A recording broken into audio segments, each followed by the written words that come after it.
Hello, I'm Eamon Costello, CEO of patientMpower. patientMpower are experienced providers of remote monitoring solutions across a range of respiratory conditions and use cases. Our platforms enable the clinical-grade remote monitoring of spirometry data, oxygen saturation, and many more objective and patient-reported parameters.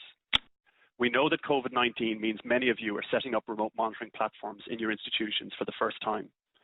For this reason, we are pleased to bring you advice and best practice from respiratory specialists who have significant experience in remote monitoring of their patients and who have used patientMpower solutions. At the end of the webinar, we'll have time for Q&A with Charles, Daria, and Richard, and I would encourage you to use this opportunity to gain insights from their experience. We ourselves have extensive experience implementing remote monitoring solutions, helping institutions change models of care, and we are here available to provide support to you, so please don't hesitate to get in touch. I'm now pleased to introduce our first speaker, Professor Charles Powell, Chief of the Pulmonary Critical Care and Sleep Medicine Division in Mount Sinai.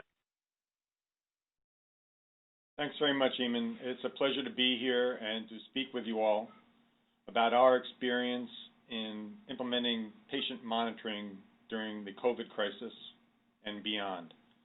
I am the Chief of Pulmonary Critical Care and Sleep Medicine for the Mount Sinai Health System, and I will be speaking to you about the context for which we decided to implement a patient monitoring approach as we were confronting the COVID crisis.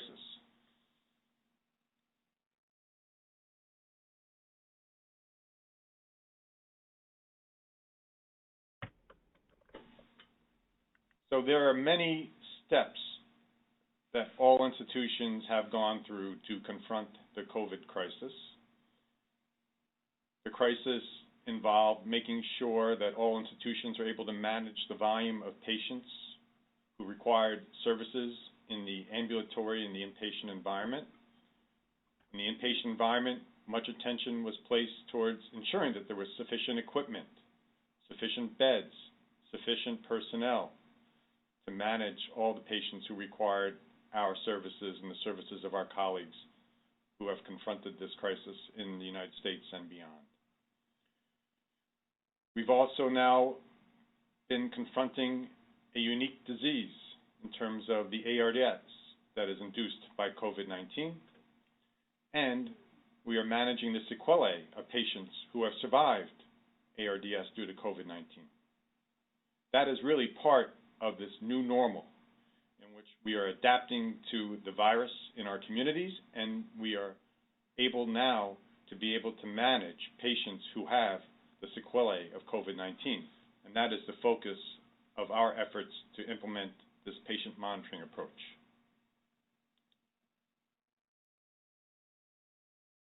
I want to set the stage a little bit, if I could, in terms of what I mean by the crisis that we are talking about. We, of course, are located in New York City, an epicenter for COVID-19 in the world. As of June 16th, there were 207,000 cases of COVID-19 in New York City alone.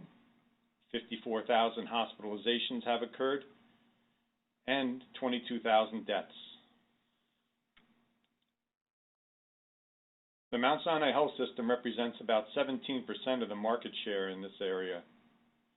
We have 8 hospitals in multiple boroughs, including in Long Island, New York City. We annually see 4.1 million patients. We have 410 ambulatory practices, and of course, we are affiliated with the Icahn School of Medicine at Mount Sinai. This is the timeline for COVID-19 as it pertains to our experience and the experience of others. This all began in December in Wuhan, in China. It came to the United States starting in the state of Washington, as we all know, in February, and made its way to New York at the end of February, and our first admission to New York Mount Sinai Hospital System was on March 7th. Shortly after that time, there was a steady and significant surge in the number of patients admitted to our hospital over time. There was also a concomitant surge in the number of patients who were discharged over time, such that we've had over 6,000 discharges from our health system as we have been managing this crisis. So we are now at the tail end of this initial surge of the virus, and this diagram on the left shows you the total number of patients who've been hospitalized in our system during the COVID crisis. We peaked on April 8th with 2,200 patients in our healthcare system, just shy of our usual bed capacity of 2,500, and well shy of the number of beds that we were able to create to accommodate the surge that got us to a capacity of 4,200 beds. What you can see now, though, is that the number of patients hospitalized is much lower. The patients who remain in the hospital now are typically those who have long-term sequelae such that they are unable to be discharged at present. They have chronic respiratory failure or other conditions that prohibit them from being discharged at this point in time. The number of new admissions is very low. On the right-hand side, you can see the admissions really have gone down to a trickle, only a few every day in the Mount Sinai Health System in New York. And that is representative of the experience in New York, where we've had a very aggressive program for social distancing that has been quite effective in reducing the number of cases and preventing new cases over the last several weeks.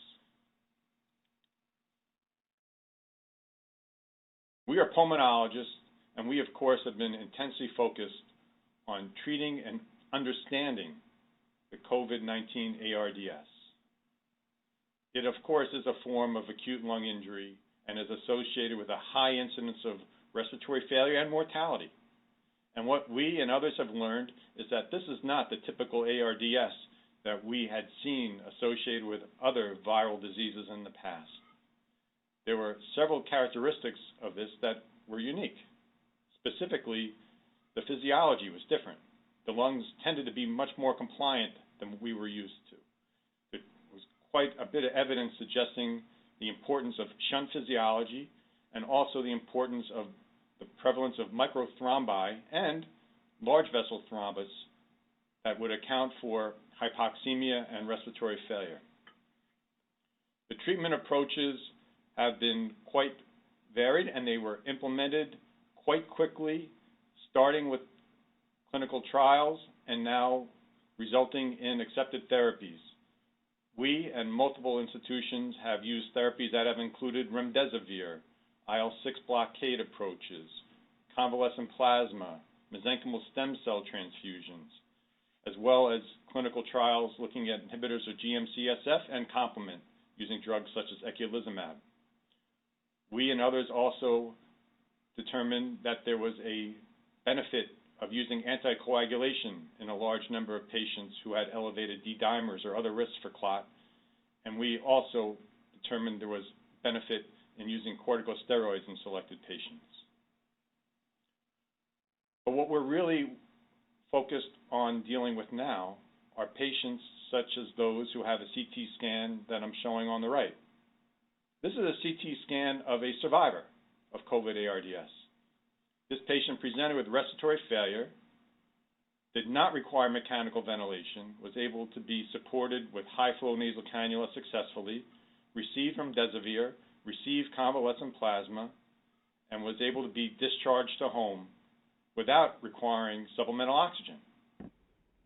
But this is a dual energy contrast CT scan that we performed 6 weeks after his discharge from the hospital.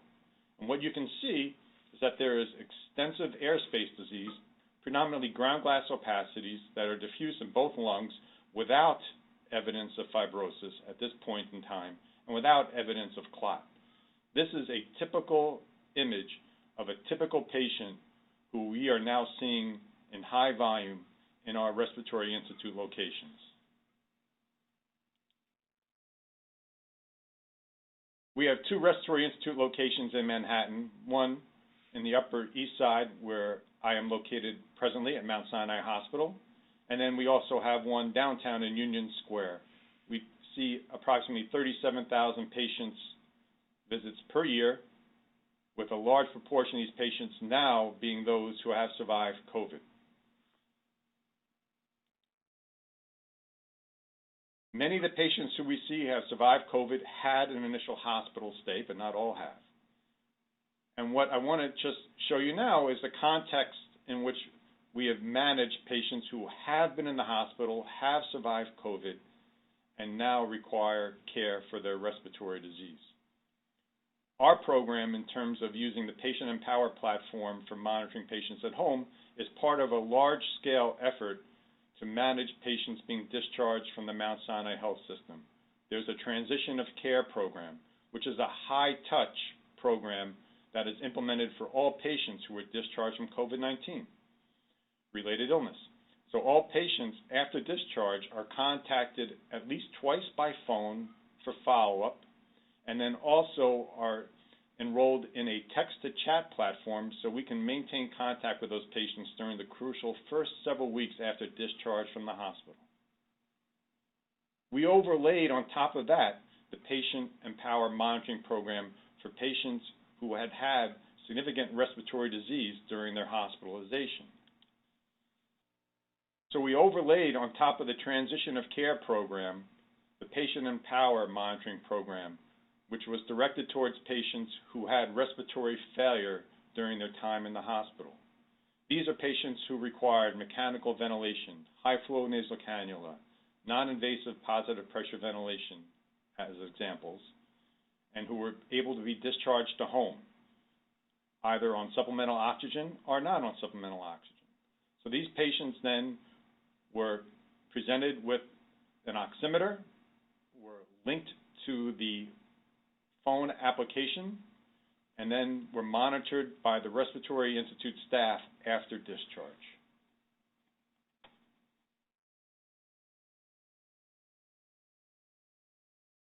So this is what it looks like.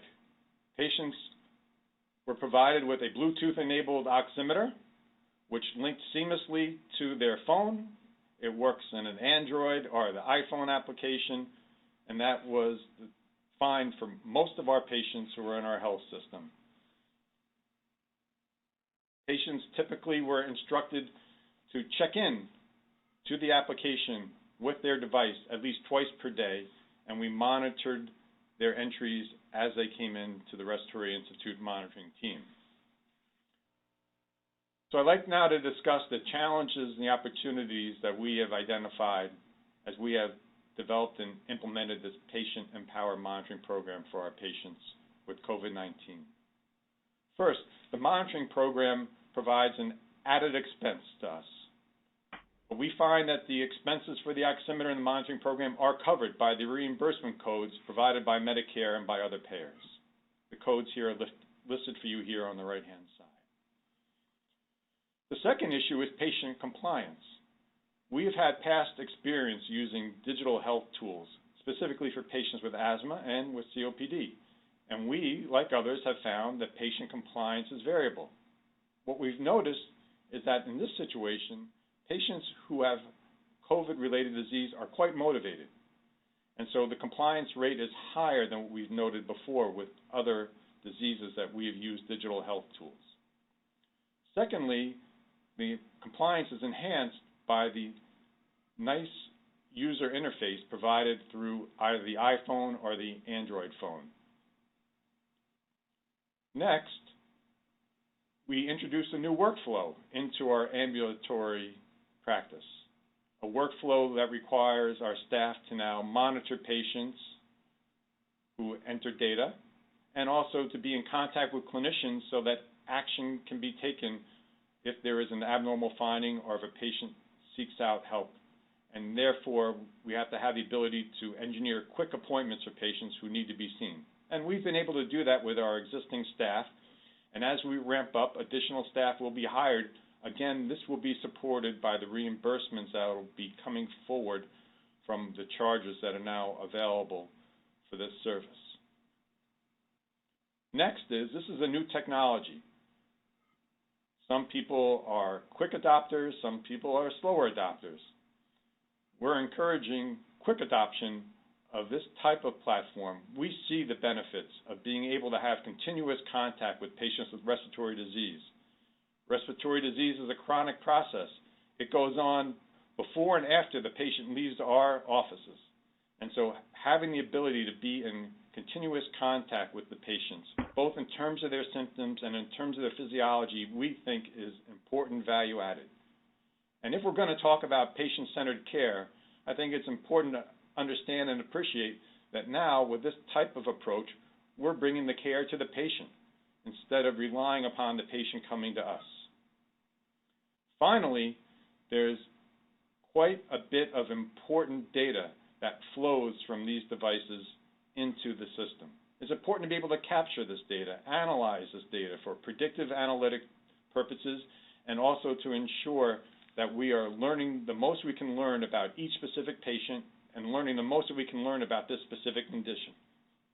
This is facilitated by having a user interface that is easy for us to work with, and the dashboard for this platform is easy for us to work with.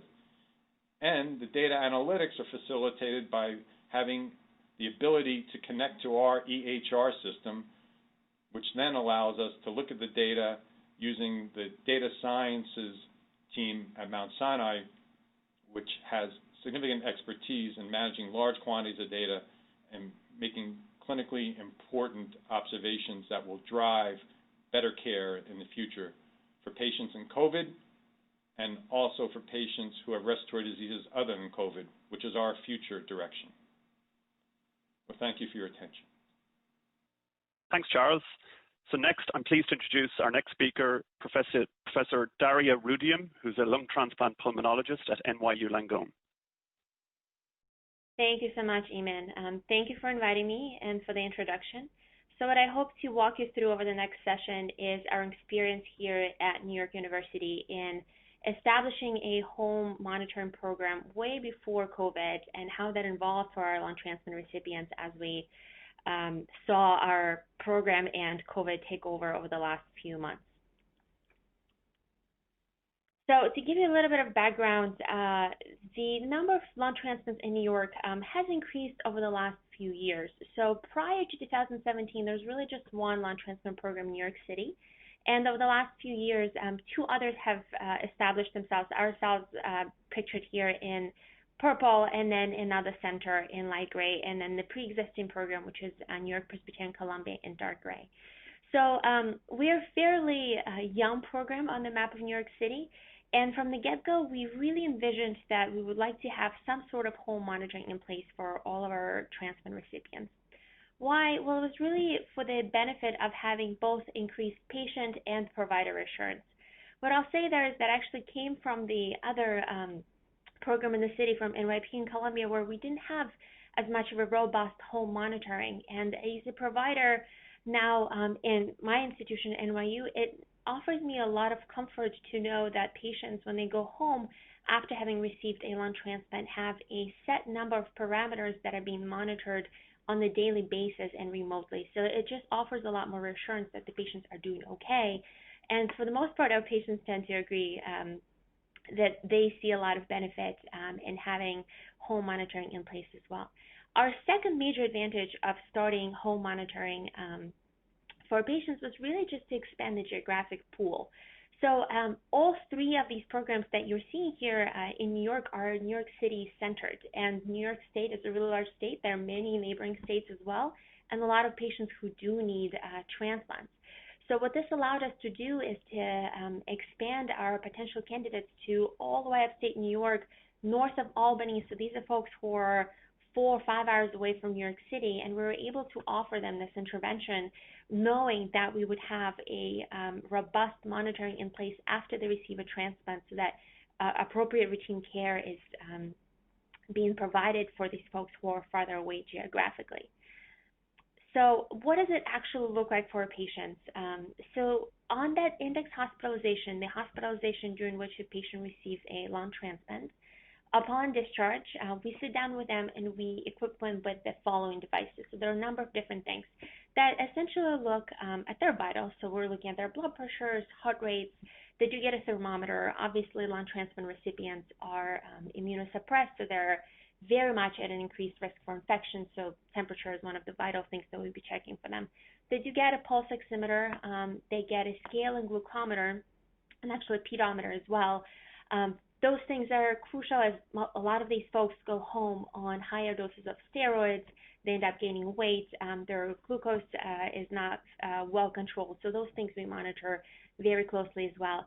And then my kind of absolute favorite and really the holy grail of the whole thing is the clinical grace barometer. So for those of us who don't do lung transplant on a daily basis, one of the most common and most feared complications of lung transplant is rejection. And it happens to a lot of folks. It happens to the majority of folks, and most of the time it is asymptomatic. So the only ways to pick up a rejection in a lung transplant recipient is either to do a bronchoscopy with a biopsy or to see an FEV1 decline. Now imagine if you have a patient who is seen, say, every 2 months, and in the 2 months in between that they're not being seen by a provider, they could be having an FEV1 decline that we otherwise would not know about. So having this handheld spirometer in place with which they go home, at least for us, has been an incredible amount of reassurance and comfort knowing that we are on daily basis monitoring the FEV1. All of this gets linked through Bluetooth or cellular data to a healthcare app, and then gets auto-populated into our electronic medical record. So we use Epic as our electronic medical record, and this is what my screen would look like if I were to log in and review a patient. So on the left side, you see just a day kind of screenshot of what that person's values are like for that day. Their blood pressure, steps, heart rate, oxygen saturation, temperature, and FEV1. I would say that on the vital signs alone, we have picked up a number of different things. So there are definitely a few blood pressures that were a little bit on the lower side that we were able to pick up and intervene upon, and actually a fair amount of heart rates that we thought were a little overly beta blocked, or we actually picked up a case of myxedema in somebody who had a really low heart rate at home who was completely asymptomatic. Turned out to be a drug-drug interaction from transplant meds. But my favorite attribute of this home monitoring is this. So this is what the FEV1 looks like for any of our patients when they do home monitoring on a daily basis. So this is a trend that you can see here on the top over the 6 or rather 8 months of a person's transplant life. So you can see that after transplantation, they had an FEV1 in mid or low to mid 4s, and as the time has gone on, the FEV1 decreased. So this is rejection. If you look particularly between November and December, so over a course of months, from 1 month, from November 2nd until December 8th, there's rather precipitous decline in FEV1. If we did not have this person on our radar, or if we did not have home monitoring in place, we would just have no idea. A lot of the times, folks don't feel this type of FEV1 decline. Some do, but not all. So this was really instrumental in helping us detect rejection, early rejection in a lot of these folks. This particular person was brought in, they underwent bronchoscopy with biopsy, were able to diagnose rejection and intervene with steroids. So the benefit was definitely there way before COVID, and everything I'm saying right now is really all before COVID. So we were very, very fortunate to implement a system really where we started to do home monitoring along with some video visits before any of this unraveled. So pre-COVID, we did about 3 to 7 video visits per week, and these visits were mostly for the folks who live farther away, so in Albany or far in Long Island. We do actually have a few patients who live in Carolinas. There's one patient that lives in Florida, so folks have really traveled a little bit farther away, and we were able to monitor them appropriately with video visits and home monitoring. We looked into this in the very beginning, and one thing I haven't mentioned yet is in general, and this is center-to-center dependent, the typical follow-up for a lung transplant recipient is a weekly clinic visit for the first 3 months. That's obviously very time-consuming. It's costly. Driving into New York City, you're paying for gas, you're searching for parking. There's a lot of different variables in there. So to take that away and have a essentially remote monitoring where we're seeing somebody by video offered a lot of comfort to a lot of people. So I started doing that for folks who live far away. And we looked into this rather early and saw in about 2/3 reduction in our outpatient visits. So we were able to minimize the amount of physical face-to-face interaction, but still provide adequate care. This was, of course, because the home monitoring was done on daily basis by the patients, and our review of the home monitoring was done on a weekly basis. Patients were then called if we detected anything. We do set certain parameters, kind of alarms of values that fall outside of what we expect to be the norm. And of course, we intervened early on anything that popped up as abnormal.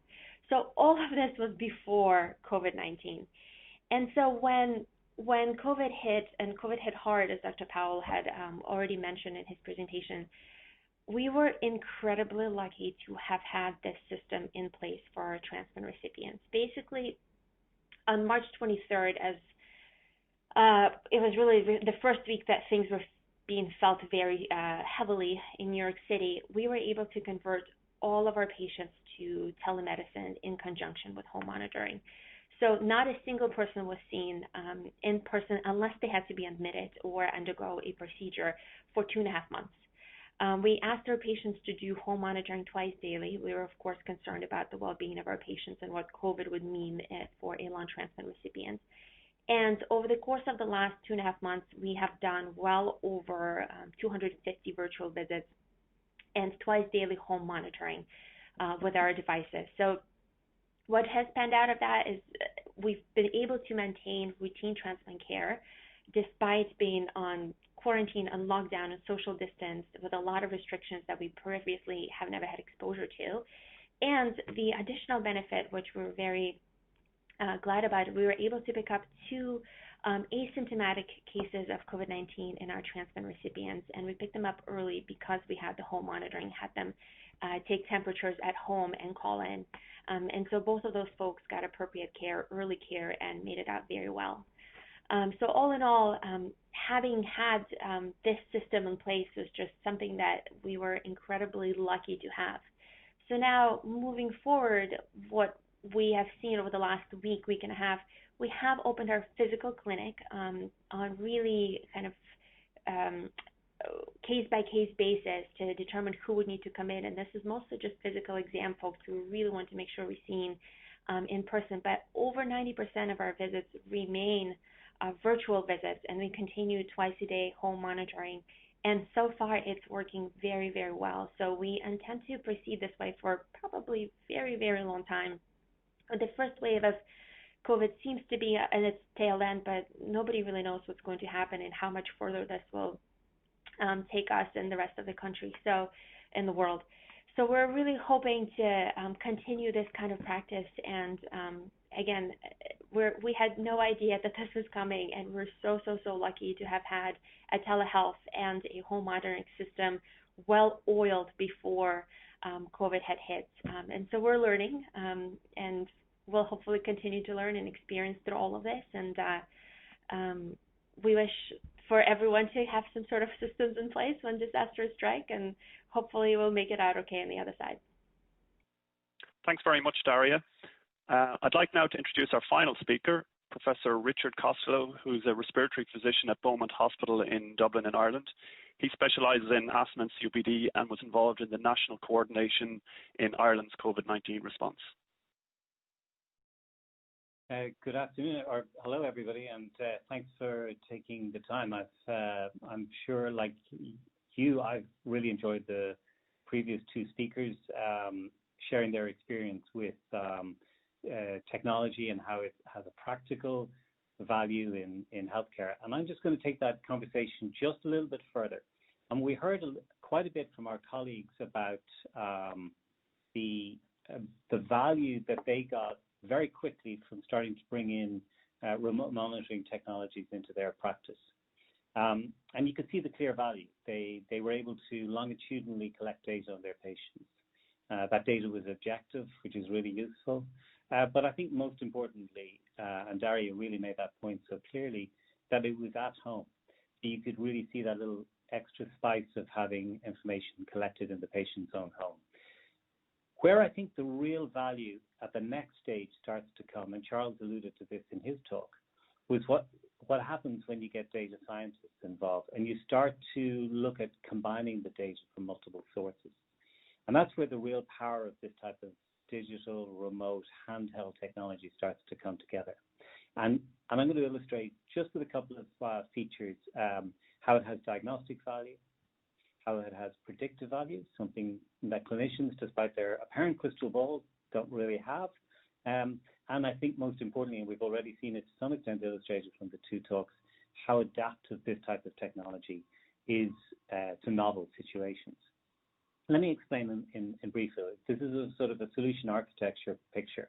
So if you take data, say, on lung function measurement, and then you combine that with treatment use and perhaps some patient input on their symptomatology into a portal like we've just seen described, and then you run data analysis of this data that's curated in a database, you can then start to see the cause and effect of what treatment is having on lung function and vice versa over time on the same individual patient. And then you can use that data then to have a sort of a communication that the patient can see these interactions, and also at a more macro scale, like we saw earlier, that the patients themselves can see the data, but also the clinical team can see it at either at an individual level or at a group level. And that becomes very powerful. And let me show you exactly what I mean. This, for example, is the lung function measurement on a patient with asthma. The peak flow is shown here. It's recorded twice daily by a patient. The green is the morning time and the evening is in blue.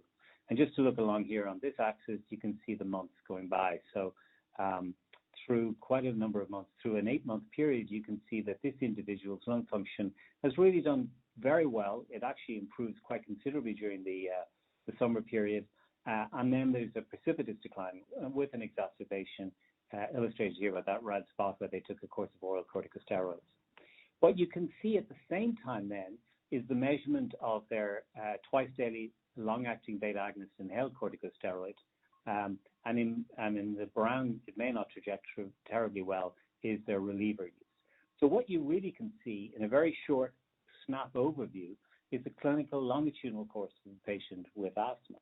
And you can see, I guess, in this case in particular, that their exacerbation was, in this case, in the autumn, and it wasn't related to poor adherence. So most likely, you'd need to make a treatment change for this individual. So let's go through this diagnostic in a little bit more detail. This is this is the lung function, again showing the peak flow and time over several months here of an individual who started with this. They were symptomatic. They were having a lot of exacerbations. We thought we should really plug them into this remote monitoring severe asthma program. Their lung function, you can see, really was subadequate. The red is shown here to illustrate that it was less than 80% of what we would have liked. You can see these marked variations in morning time, evening peak flow, which are a classic characteristic of asthma. Something that, back in the day, everybody with the background knowledge of physiology who did a lot of peak flow monitoring would have been well familiar with. We've become less familiar with this as we do point-in-time testing with spirometry.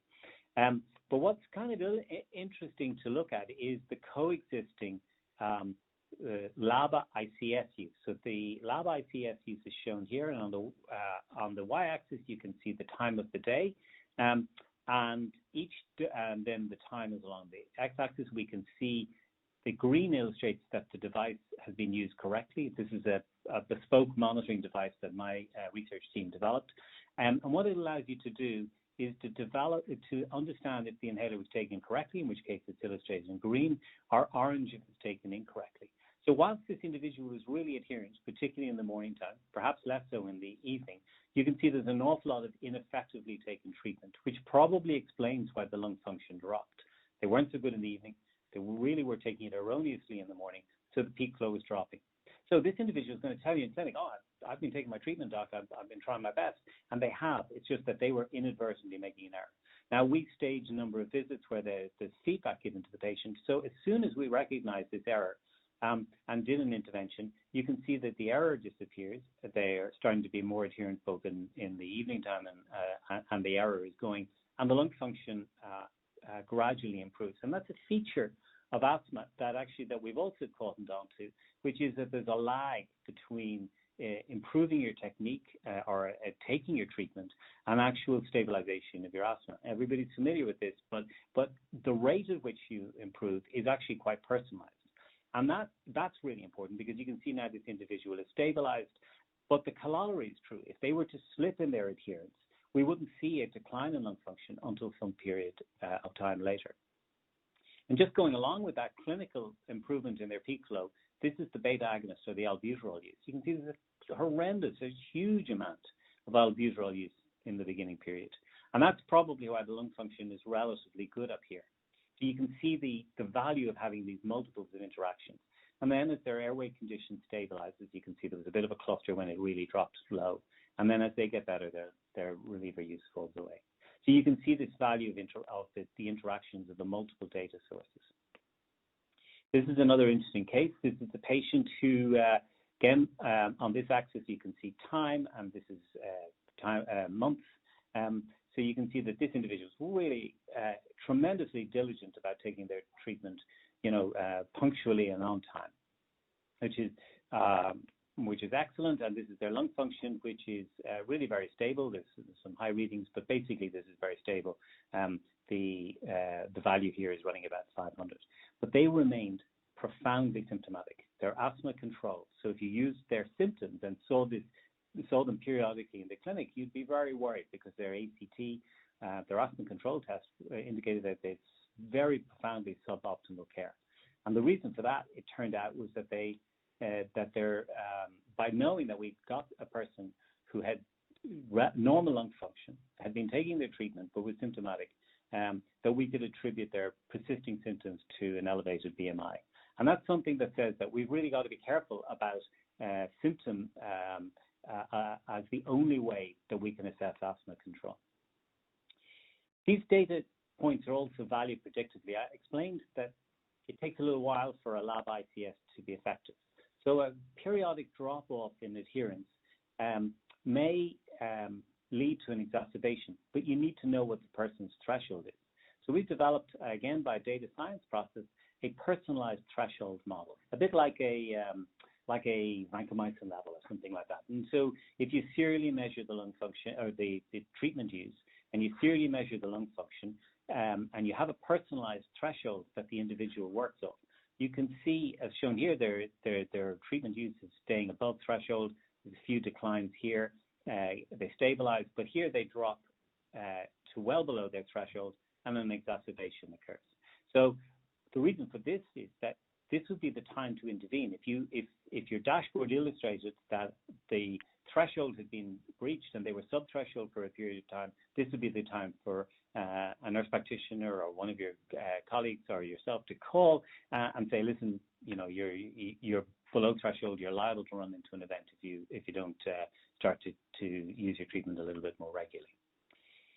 Finally, I said they're adaptive, and we've talked about COVID, and just to illustrate how adaptive digital technology is, we developed a score when COVID came in. We read from the Chinese literature that there were a number of pre-morbid risk factors that were responsible, like obesity and hypertension.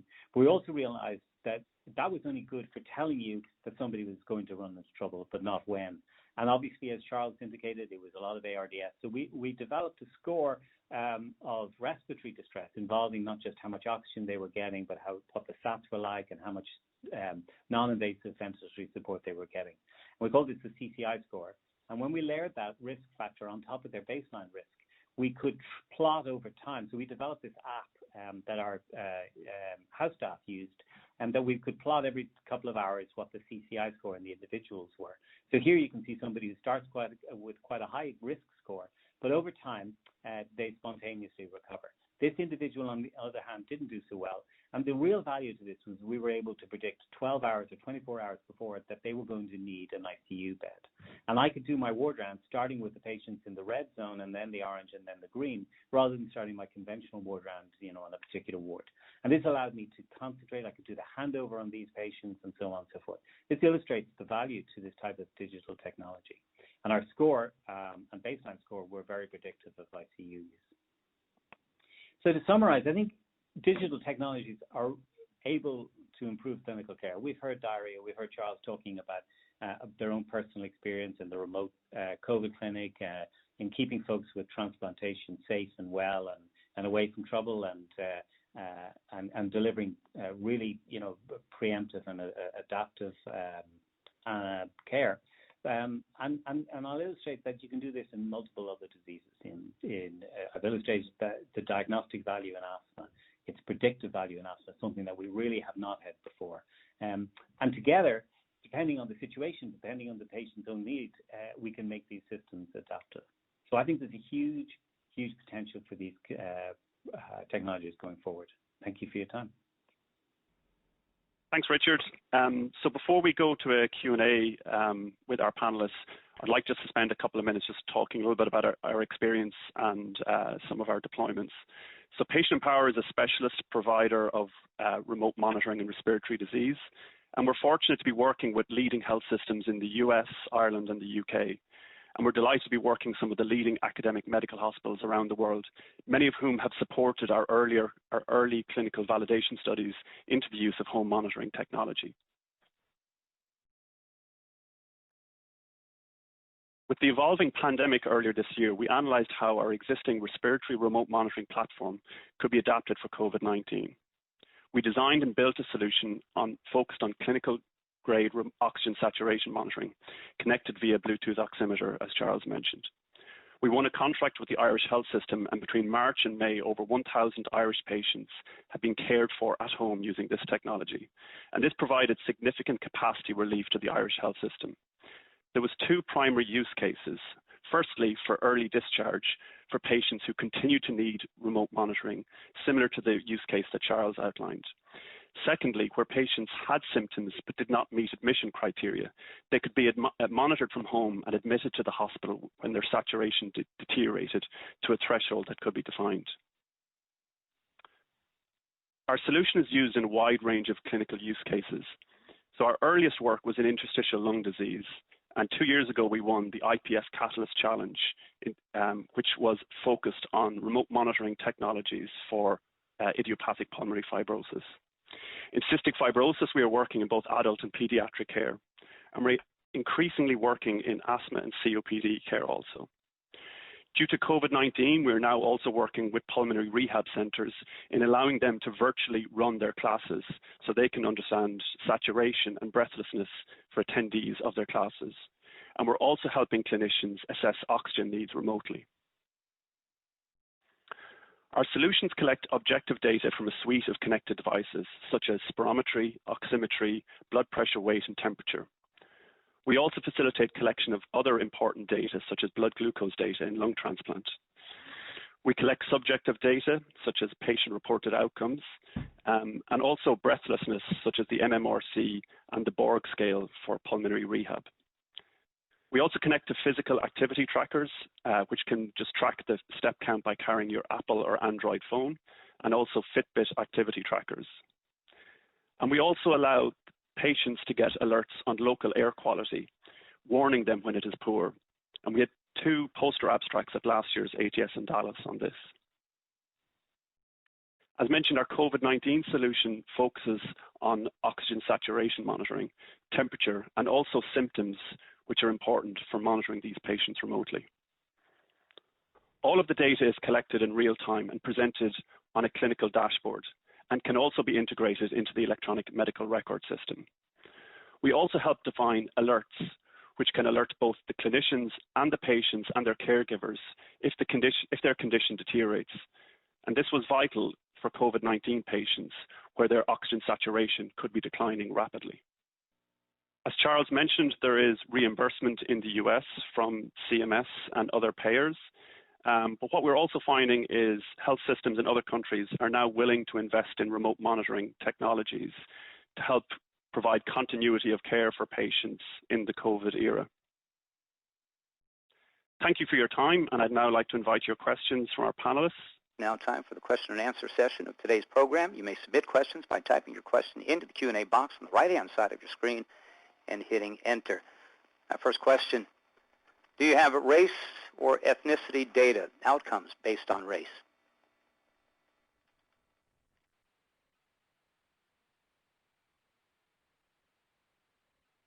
Anybody want to respond to that one?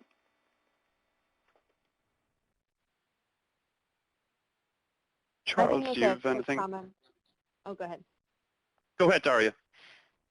No, I was just going to say that we don't have full data. We haven't analyzed that. But what I'll say anecdotally is that we have seen a few folks who, it's more of a socioeconomic reflection than anything else, if you folks who have lower amount of years of education, and they tend to be of Hispanic race or a couple of Black folks who it's just harder to get the same kind of literacy with using home monitoring, and the compliance tends to be a little bit lower.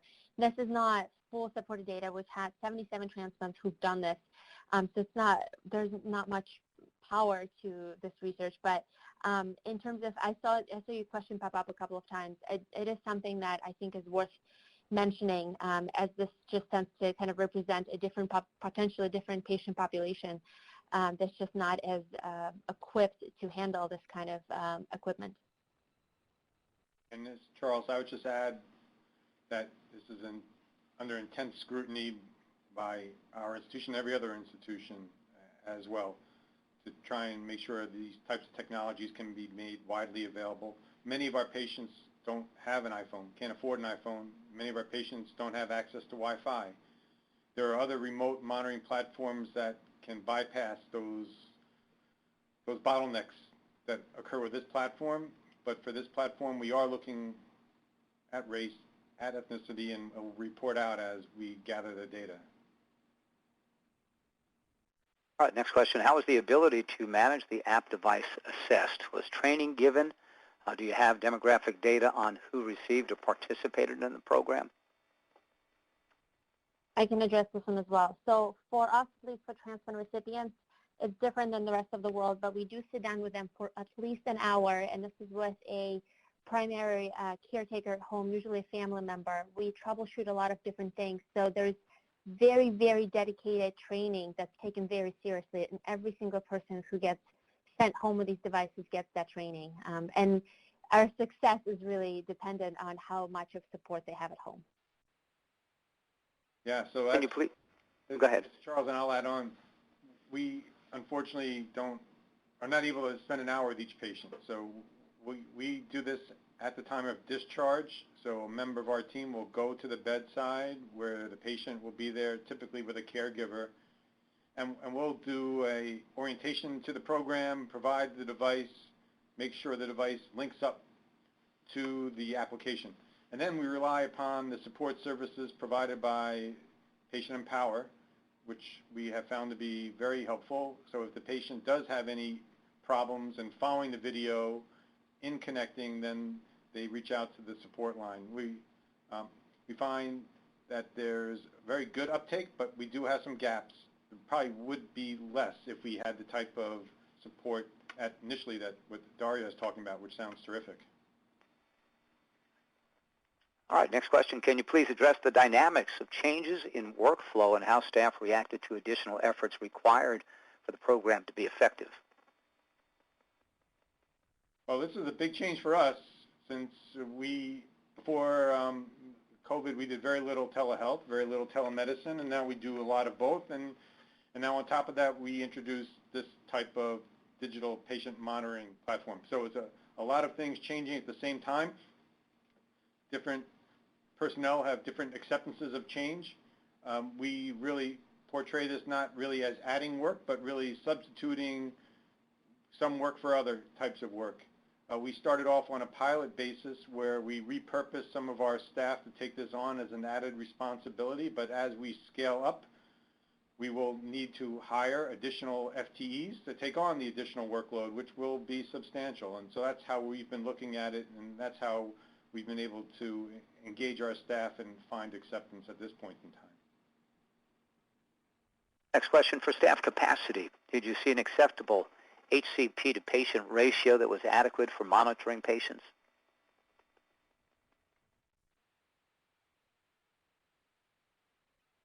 So yes, especially early on, it's not that much additional workflow at all. It really, the more you do it, the more you really appreciate the benefit of it. It's not more work. In fact, subsequently, it may save work, because instead of waiting for patients to call 2 or 3 weeks when they're extremists, you get a clue that something's wrong right off the bat, and you can intervene relatively early. We've had some real interesting anecdotal cases that demonstrate that benefit. Right after discharge, a patient transmits a reading where there's hypoxemia. We would not have known without the digital monitoring. So what happened? What happened was that the instructions really weren't received in terms of how to connect the oxygen to the patient when they went home. So that was a relatively easy fix by our team by connecting with our DME provider, who in turn contacted the patient, who in turn then was able to connect to oxygen, and therefore that was a little bit of work on our part, but saved a lot of work that would have occurred if the patient had persistent significant hypoxemia for a longer period of time. What platform do you recommend for telemonitoring patients that use mechanical ventilation? No experience with that. So that's a different type of platform than what we're talking about here in the ambulatory environment. There are several vendors that supply platforms that integrate monitoring from in-hospital systems. That's outside the scope, I think, of what we were covering today. Be a great webinar for the future, perhaps. All right, next question. What are essential features of clinical grade spirometry for remote monitoring? So it's a handheld spirometer. As we saw, Eamon had in one of his slides, so did I. It's a small orange spirometer, and it basically tells the patient to blow for 6 seconds. You get a FEV1, FVC, you get a ratio of PAF, and that's really kind of the minimum that you're receiving. At least for us in the lung transplant world, we're very hyper-focused on FEV1, and that's really been incredibly helpful for us. Next, what is considered a significant decline in FEV1? I think that depends which etiology you're referring to. Again, for transplants, we make note of it if it's anything equal or greater than 10% from a baseline that patient establishes after receiving a transplant.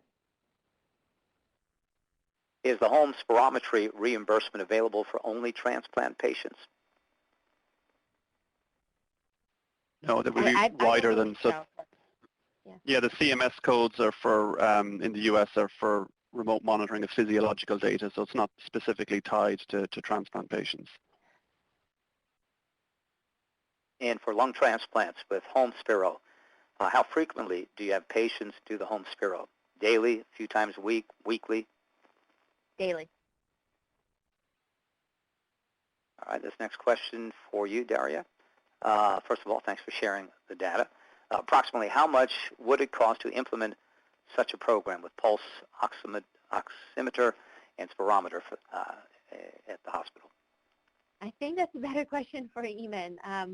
I do know that now with reimbursement, it's a lot more manageable for us to actually implement that. We have been paying for equipment going forward. But the actual number, I actually truly don't know, so that might be a better question for Eamon. Yeah, so from a reimbursement landscape in the U.S., you know, the fees for implementing this are less than what the reimbursement potential is. So, you know, and obviously there's kind of staff costs associated with doing the monitoring, as kind of Charles was outlining. So feel free to get in touch with us on that, and we can kind of see what it would cost for your institution. Our next question, did NYU do the remote monitoring in other pulmonary groups such as ILD? That's a great question. It has definitely picked up a lot of attention and has been entertained by a number of our groups, ILD, bronchiectasis, a few others. They're sort of in the process of rolling out some form of this, and I think this is really fired up by COVID and the idea of home monitoring. I don't believe we have quite as robust system in other pulmonary practices quite yet, but there's certainly interest. I know, Richard, in your institution, there's been a range of different pulmonary areas you've been monitoring in. Yeah, we've been monitoring long-term in asthma, in folks with COPD following admission to see if we can avoid readmission, and in pulmonary fibrosis. There's a move towards cystic fibrosis. I see no reason why pretty much any airway-related disease shouldn't be monitored in this way. I mean, everybody's making the comment that you can predict or you can detect events, and the longer we go with each individual disease, the more likely we are to pick up additional signals before people crash and have to come to the emergency department. Now we've got somebody who wants to know what software provided this data.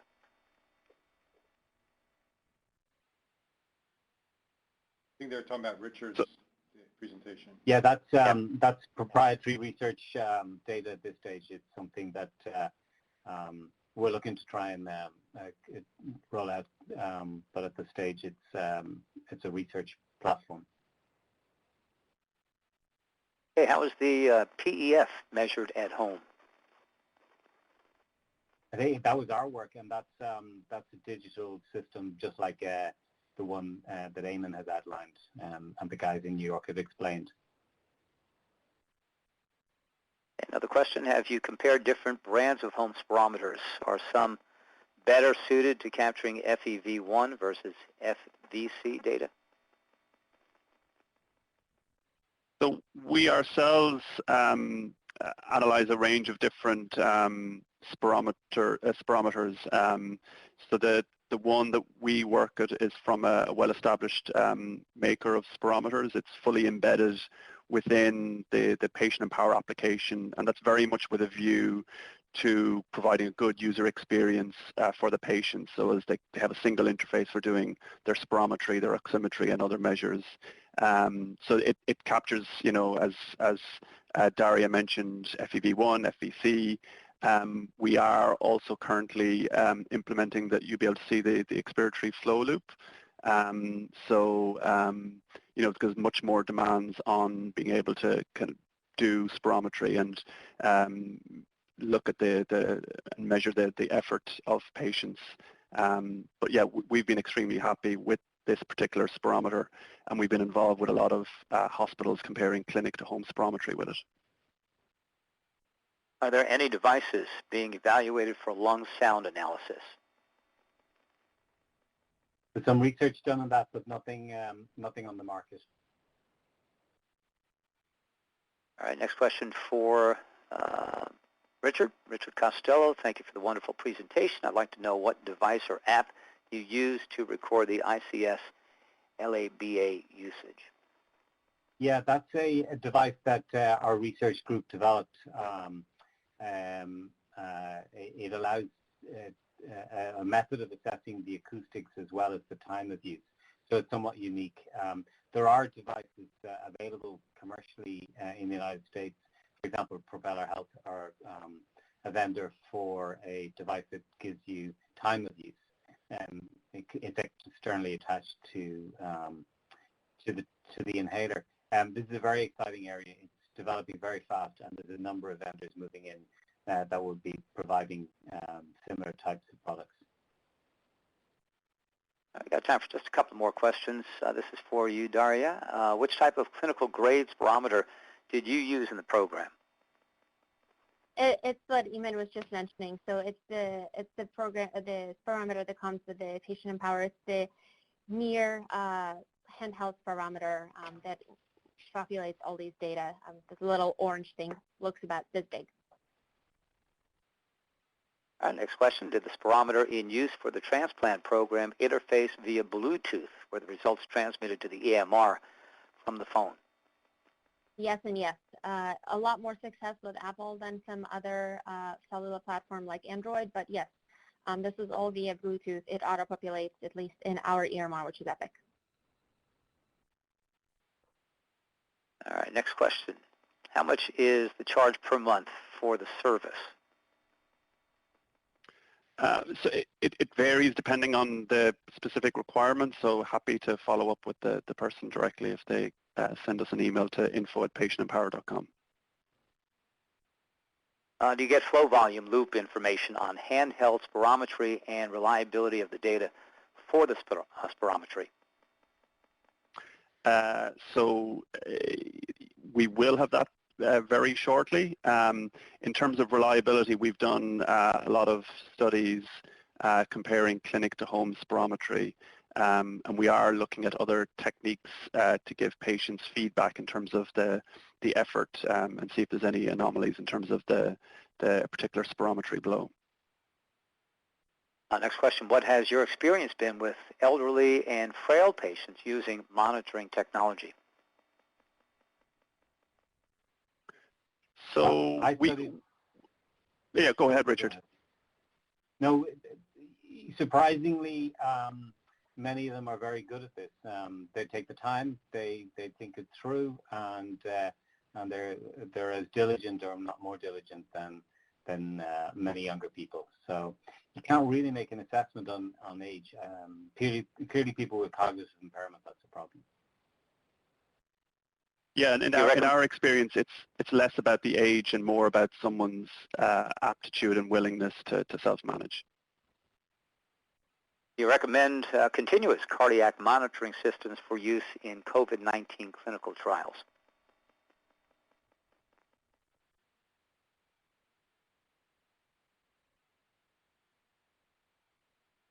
Richard, do you want to take that one?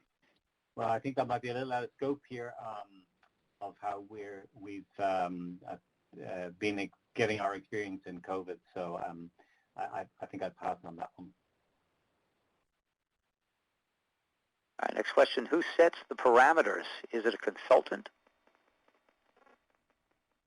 For us, it's us.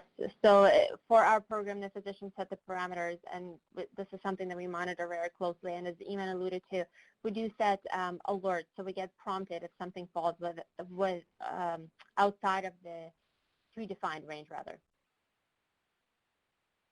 All right, we'll take one more question. In your experience, how accurate are home spirometers used daily relative to in-office and calibration accuracy checked spirometers? I think this is a fantastic question and something that we're actually hoping to publish soon. It correlates very, very closely. So for our lung transplant recipients, we're seeing really, really close readings. We do end up bringing them in occasionally to actually do spirometry in clinic, and we have never really seen a huge discrepancy ever out of the 77 people that we have transplanted here. All right, we are unfortunately out of time.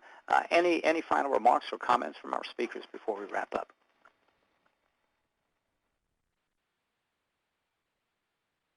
Thanks, everybody, for listening. Absolutely, yes. Thank you. All right. Again, thank you to our speakers. Thank you for joining us today as well. Industry Innovations webinars are archived on the ATS YouTube channel under the Industry Innovation playlist. This concludes today's program. Again, we thank you, and have a great rest of your day.